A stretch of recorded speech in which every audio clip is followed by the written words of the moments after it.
हुजूर ने फरमाया जो रमजान में इबादत कर ले ना, ईमान के साथ रमजान में इबादत कर ले, अल्लाह उसके पिछले सारे माफ फरमा देता है।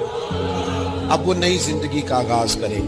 जिसने शब्बे कदर पे रो रो के तौबा की है, वो रमजान के बाद करप्शन छोड़ दे, झूठ छोड़ दे, बददियानती छोड़ दे, दिल दुखाना छोड़ दे। जिसने रमजान में रोजे रखे, तरावी पड़ी है, वो नई जिंदगी का आगाज करे खुदा की रहमत।